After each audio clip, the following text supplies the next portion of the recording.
सुग्रीव और बाली दोनों भाई थे, लेकिन दोनों की विचारधारा में बहुत अंतर था और यही कारण है कि सुग्रीव को भगवान राम की मदद से बाली का छलपूर्वक वध करना पड़ा।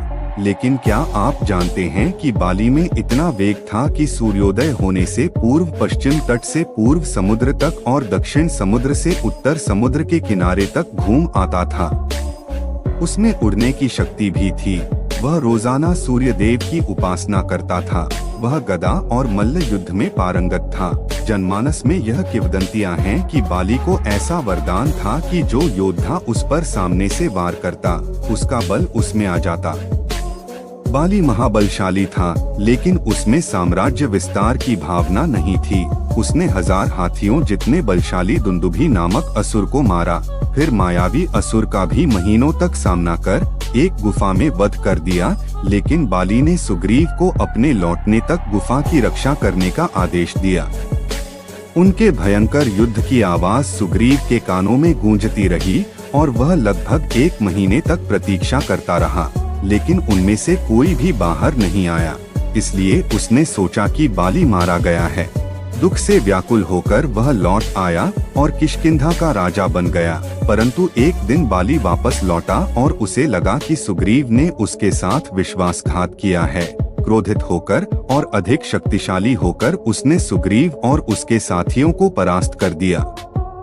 इसके अलावा बाली में कुछ दुर्गुण भी थे, जैसे किष्किंधा का राजा होने के लिए उसने सेवक जैसे भाई सुग्रीव को निकाल दिया, उसकी पत्नी छीन ली।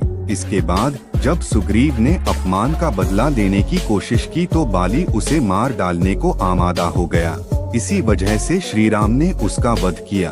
लेकिन क्या आप जानते हैं कि बाली और सुग्रीव का जन्म बहुत ही रहस्यमयी तरीके से हुआ था?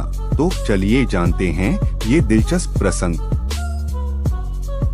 सुग्रीव और बाली के जन्म की कथा। सुग्रीव और बाली रामायण के 2 शक्तिशाली किरदार हैं। बाली तो इतना शक्तिशाली था कि उसने रावण तक को हराया था, लेकिन इन दोनों भाइयों का जन्म साधारण तरीके से नहीं हुआ था, बल्कि उनके जन्म की कथा अत्यंत रहस्यमयी और प्रतीकात्मक है, जो रामायण के उत्तरकांड और पौराणिक ग्रंथों में वर्णित है। यह कथा केवल जन्म की नहीं, बल्कि आध्यात्मिक रूपांतरण, देवताओं की लीला और प्रकृति के चमत्कारों की भी है। कथा के अनुसार एक बार ऋक्षराज नामक वानर, जो अत्यंत बलशाली और अहंकारी था, एक विशेष सरोवर में स्नान करने गया। उस सरोवर पर ब्रह्मा जी का श्राप था, इसलिए जैसे ही ऋक्षराज ने डुबकी लगाई, वह एक अत्यंत सुंदर स्त्री में बदल गया। उसी समय इंद्रदेव और सूर्यदेव आकाश मार्ग से गुजर रहे थे। उन्होंने उस स्त्री रूपी ऋक्षराज को देखा और मोहित हो गए। इंद्र की दृष्टि उस स्त्री के बालों पर पड़ी, जिससे उत्पन्न हुआ बाली। वहीं सूर्यदेव की दृष्टि उसकी गर्दन पर पड़ी, जिससे उत्पन्न हुआ सुग्रीव। इस तरह बाली का जन्म इंद्रदेव के अंश से हुआ था और वो इंद्रपुत्र कहलाया, और सुग्रीव का जन्म सूर्यदेव के अंश से हुआ था और वह सूर्यपुत्र कहलाया। बाद में ऋक्षराज पुनः वानर रूप में लौट आया और उसने बाली और सुग्रीव का पालन पोषण किया। उन्होंने ऋष्यमुख पर्वत पर अपना निवास बनाया और वहीं से किष्किंधा राज्य की स्थापना हुई। बाद में बाली बल का प्रतीक बना। बाली की विशेषता यह थी कि युद्ध में वह सामने वाले का आधा बल स्वयं खींच लेता था, इसलिए उसे कोई भी युद्ध में हरा नहीं पाता था। वहीं सुग्रीव में बुद्धि, नीति और धर्म प्रियता का गुण विशेष रूप से सूर्य देव से आया था। यही कारण है कि रामायण में दोनों भाइयों के चरित्र अलग अलग हैं। कथाओं के अनुसार इंद्र ने बाली को एक सोने का हार दिया, जबकि सूर्यदेव ने सुग्रीव को हनुमान जी के रूप में एक सच्चा मित्र और रक्षक भेंट किया था।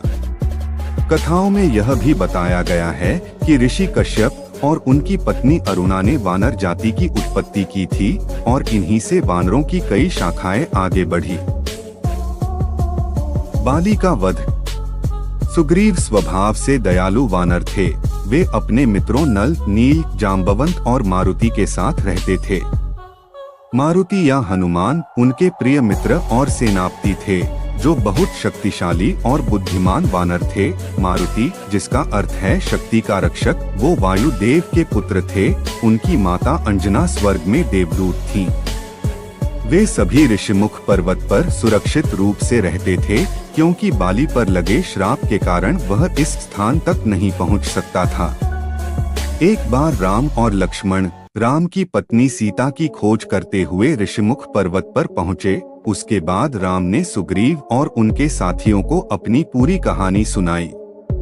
सुग्रीव और मारुति ने सीता को बचाने में राम की सहायता करने के लिए तभी सहमति दी जब राम बाली को मारकर उन्हें किष्किंधा राज्य वापस दिलाने में मदद करें। राम ने राक्षस बाली का वध करने और किष्किंधा राज्य सुग्रीव को सौंपने का वचन दिया, और बदले में सुग्रीव और उनके साथियों ने राम को दुष्ट राक्षस रावण का वध करके सीता को लंका से छुड़ाने में सहायता करने का वादा किया। राम ने सुग्रीव को बाली को कुश्ती के लिए चुनौती देने का आदेश दिया और कहा कि वे बाली को मार डालेंगे। बाली और सुग्रीव के बीच युद्ध शुरू हुआ। दोनों भाई दिखने में इतने एक जैसे थे कि राम को अपना बाण चलाने में भ्रम हो गया, इसलिए उन्होंने सुग्रीव को पहचान के लिए एक माला पहनने को कहा और युद्ध फिर से शुरू हुआ। राम एक पेड़ के पीछे छिप गए और अपना बाण सीधे बाली के हृदय पर लगाया। भगवान राम के बाण से बाली गंभीर रूप से घायल होकर भूमि पर गिर पड़ा। उसने भगवान राम पर छल करके वध करने का आरोप लगाया, लेकिन प्रभु राम ने कहा, हे बाली, तुमने अपने भाई की पत्नी को बलपूर्वक छीन लिया, जो अधर्म है। तुम्हें राज्य पाने का अधिकार नहीं, क्योंकि तुमने नीति और मर्यादा का उल्लंघन किया है। राम के वचनों को सुनकर बाली शांत हुआ और अपने पुत्र अंगद को राम के चरणों में समर्पित कर दिया, और बाली के पुत्र अंगद को रावण के विरुद्ध युद्ध में सहायता करने के लिए भेजा गया।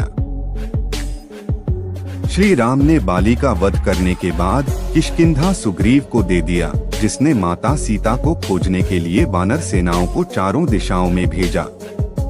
हनुमान ने माता सीता को खोज निकाला और श्री राम के पास लौट आए, जिन्होंने रावण के साथ एक भयंकर युद्ध लड़ा, जिसमें सुग्रीव ने महत्वपूर्ण भूमिका निभाई।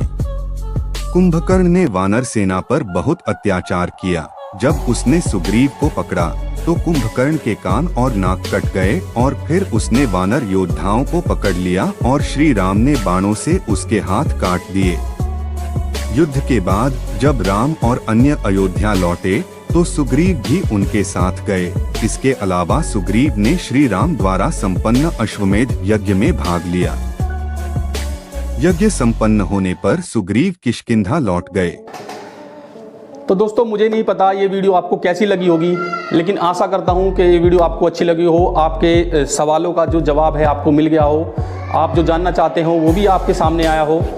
तो बस मैं इतना ही चाहता हूँ कि आप वीडियो को लाइक करें, शेयर करें और चैनल को सब्सक्राइब करें, और हाँ, घंटी के बटन को ज़रूर दबा दें, जिससे आपको आगे आने वाली वीडियो का पता चलता रहे। अब हम आपसे आज्ञा चाहते हैं। धन्यवाद।